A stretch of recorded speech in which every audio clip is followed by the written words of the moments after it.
Desmond and the very mean word.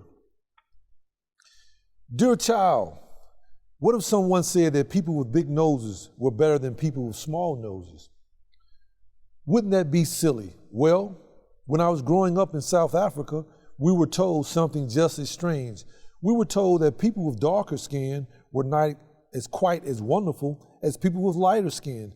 Can you imagine? But that's the way it was for a long time, and many mean things were said during those bad old days. You're about to read a story about a young man named Desmond, who looked a lot like me.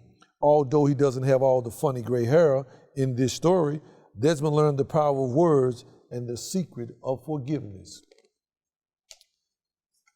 Desmond was very proud of his new bicycle.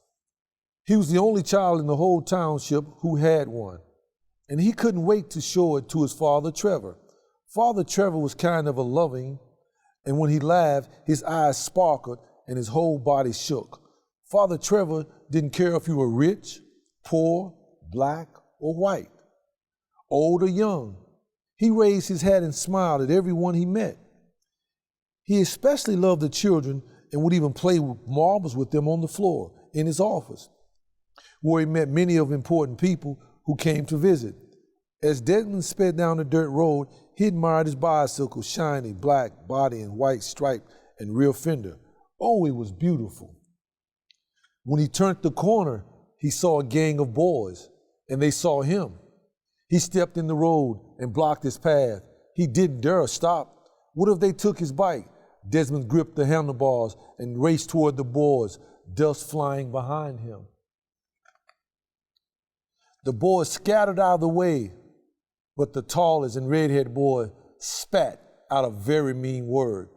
The other boys laughed and shouted the mean word again and again. Desmond paddled away as fast as he could.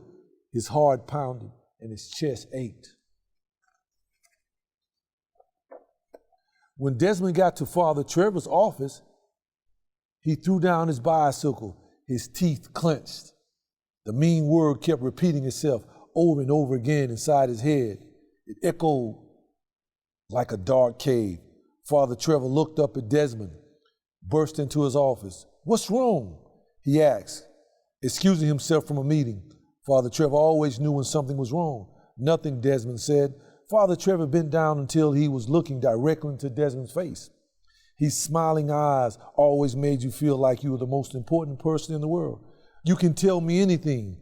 Desmond glanced down at his dusty bare feet and finally muttered, "Some boys, they shouted a very mean word at me." "I'm sorry that happened," Father Trevor said. "They hurt your feelings, didn't they?" Desmond's shoulders relaxed a little and he nodded. "Can you forgive them?" Father Trevor asked. "No, never," Desmond said, his fist balled at his side. "I will get them back." Father Trevor sighed. "This is a problem, Desmond. You will get them back, and then they will get you back, and soon our whole world will be filled with nothing but getting back."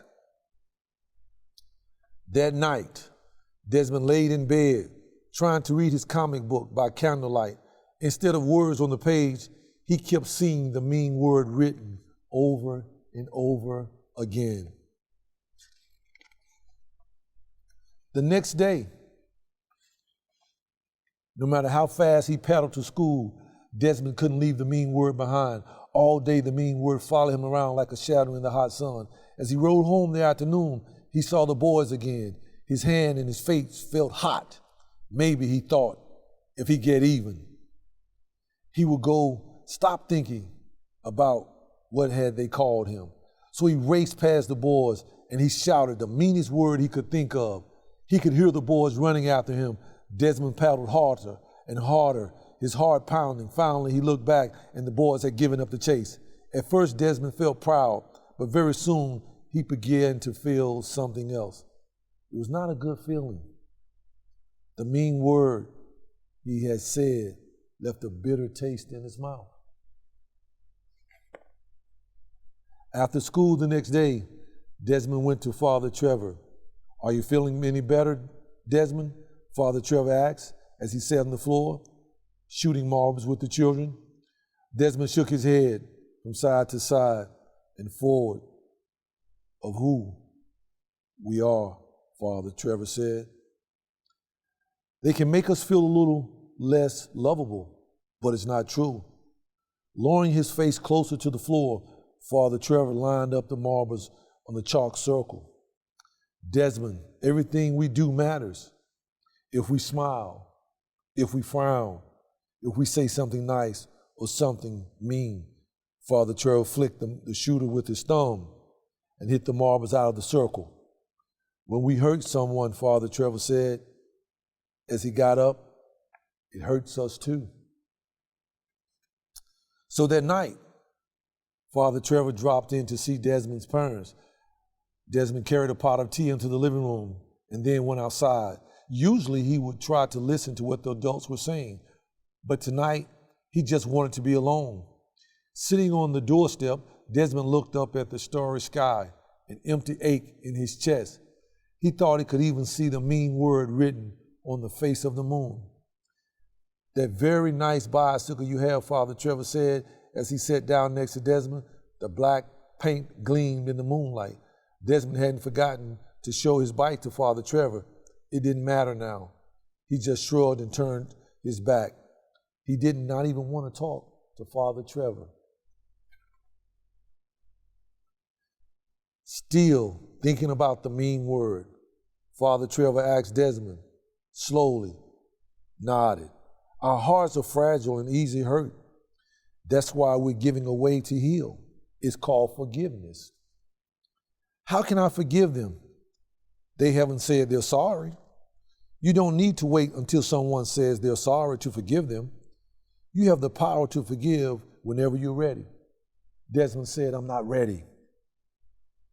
That's fine, Desmond. Only you know when you're ready. Father Trevor got up to leave. Desmond felt the lump in his throat. Father Trevor said very softly, let me tell you a secret, Desmond. When you forgive someone, you free yourself from what they have said or done. It's like magic. A week later, Desmond was riding his bicycle down the street when he saw the boy with the red hair surrounded by two older boys. That'll teach you, one of the boys said, dunking his head, the red-headed boy, into the bucket of water. Seconds later, the boy managed to raise his head. His head was wet, standing up like a carrot top. He looked like he was about to cry. A woman appeared in the door. Leave your brother alone. You're as bad as your father. Now get in this house before I... She didn't finish her sentence before her brothers were inside the door and slammed shut. To Desmond's surprise, he felt sorry for the little red-haired boy.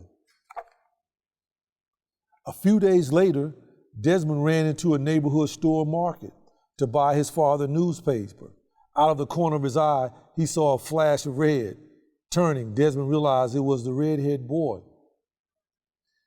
He was standing alone in front of the candy counter.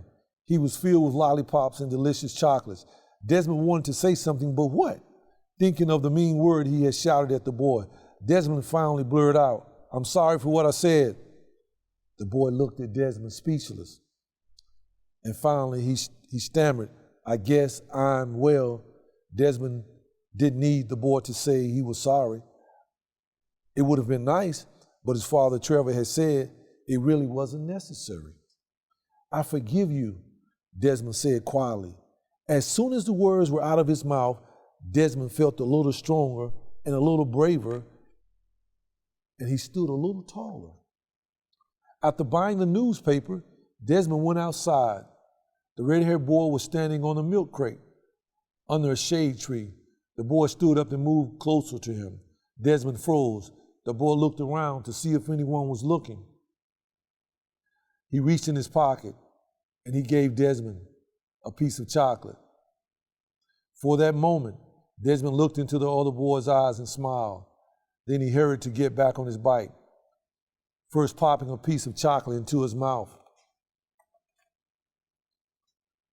As the sun set behind the house, Desmond paddled home fast, not out of fear, but out of joy. The cool wind felt good against his face. He wanted the sweet taste of chocolate on his tongue to last forever.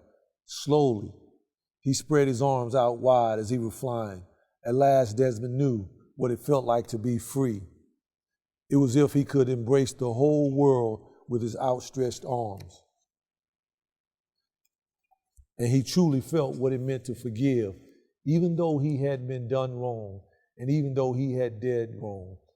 The mere fact to say that I forgive you was so powerful. So I guess the moral of this story is that they're powerful words. Words have power. We've said many times before, abracadabra, I create as I speak. So with words, let's speak kindness, let's speak love, and as always, let's be forgiving. It's been my pleasure to read this, Desmond and the Very Mean Word. Thank you.